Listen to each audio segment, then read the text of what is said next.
afternoon everyone, it's Carol at Oak House Journals and I'm going to do my prompt number 16 of the Junk Journal July challenge, which is being hosted by Meg. Details in the description box below the video.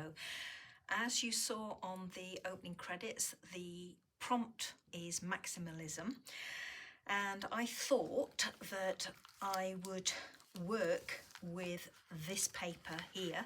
Now this is an envelope that came with something a good while ago, and I've had it in my stash because I just think the paper is absolutely gorgeous.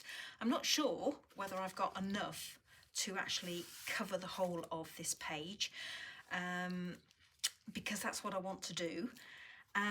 But I'll give it a try and see. I'm thinking that I should be able to get a good way across this. I also was wondering if I could tuck something into the pocket here, because as I've said, I'm going to be working across the whole of this page. With it being maximalism, I want to try and work big, and this paper and the pattern on it is much bigger than I would normally work in a journal of this size, and I certainly wouldn't use the whole of this to cover the whole of that. I'd only use a small portion of it, so that in itself is working big for me. I also thought that what I would do is make use of this pocket that I've got here, which is an old envelope, and actually tuck something in there that opens out to make it even bigger. And what I thought of doing is, I have this book here, or this journal here, and I like playing with decorative alphabets. So as you can see, I've got an A there, there's a B, there's a C, and so on. And I just copy these whenever I see one that I particularly like. And I was wondering whether to include this one, try and copy this again, or draw this again, on a piece of paper that folded out of here and says something like big or bigger or work big, something like that. But I wanted to include this design, so that's where I'm thinking, or what I'm thinking at the moment. Don't know how that idea is going to pan out at all, but I thought I'd give it a try. So the first thing I need to do is actually see whether I've got enough of this to cover my page. So I'm just going to get on and get that done and take it from there. So here you can see me just taking my envelope apart. The flap was double thickness, so I thought I could make use of that.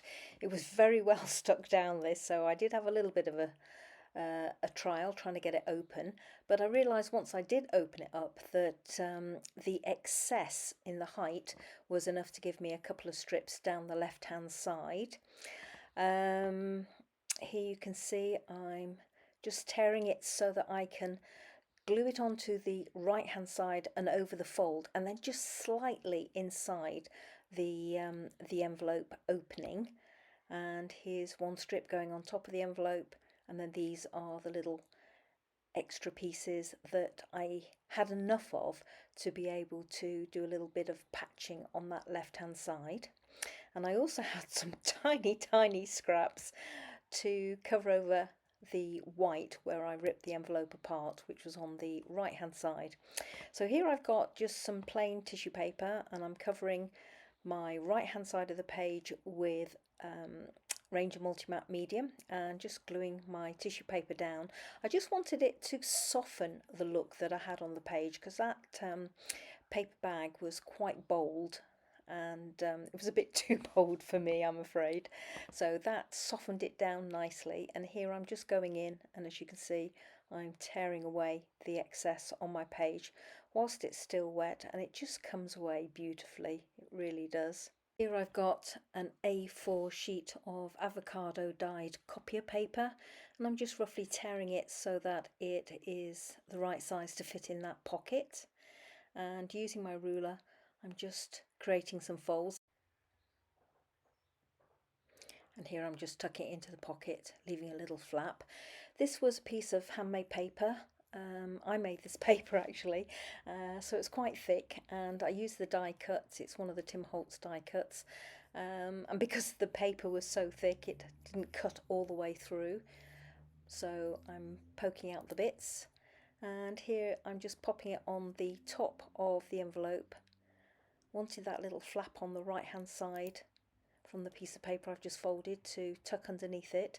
I've got a scrap of that paper left over, so what I'm doing here is just creating a little hinge.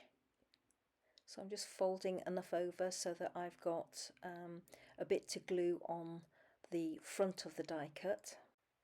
And then here I am gluing the hinge on the reverse and then just fixing it to my envelope. So this is the piece of paper, and I used a light box. I decided to make life easy for myself and use the light box to trace over my initial, or the letter B, in my journal. And I'm going over it here with a micron pen, and this is a 0.1 tip. So I'm just going over all my pencil lines,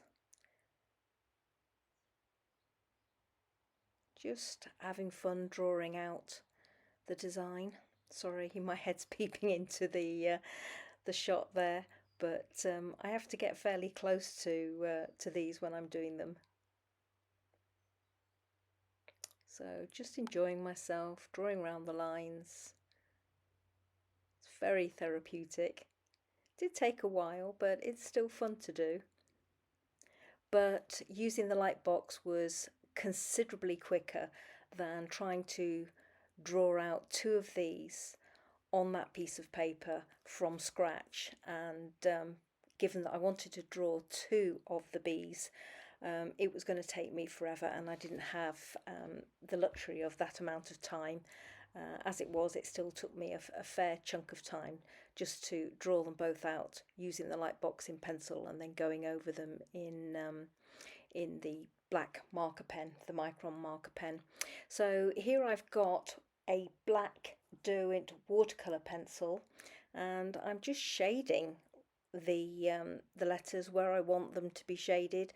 And I've got a stubby, I think they're called, and I'm just kind of blending out my watercolour pencil in various places, and again just relaxing and enjoying myself. I did write the E for the B and the OLD for the bold by hand, but you can't go far wrong doing that that amount of lettering. So here I am just doing a little bit more shading, trying to get them to match as best I can, and then going over the other lettering there. And I thought I needed to ground them, so I've just put a couple of lines underneath. This is my finished page for prompt number 16, which was Maximalism. And as I said before, I worked with a patterned paper that I normally wouldn't use all over my piece. I really ought to do something here, but I'm actually liking how it's looking at the moment. If this was a working journal, I might have a journaling spot there, but I like how it looks at the moment. I may well go in and change it at a later date. You saw me put this die cut. This is handmade paper. It's quite thick. I did this a while back in one of my first attempts at making handmade paper, so it is quite thick, and even the die cut had trouble cutting through it. I've just tipped it in with a little piece of avocado paper so it does open up, and I like how it just picks up. You probably can't see it on camera, but it's just picking up some of the pink from this paper behind, so that flips open like that. And again, I could have a journaling spot behind there.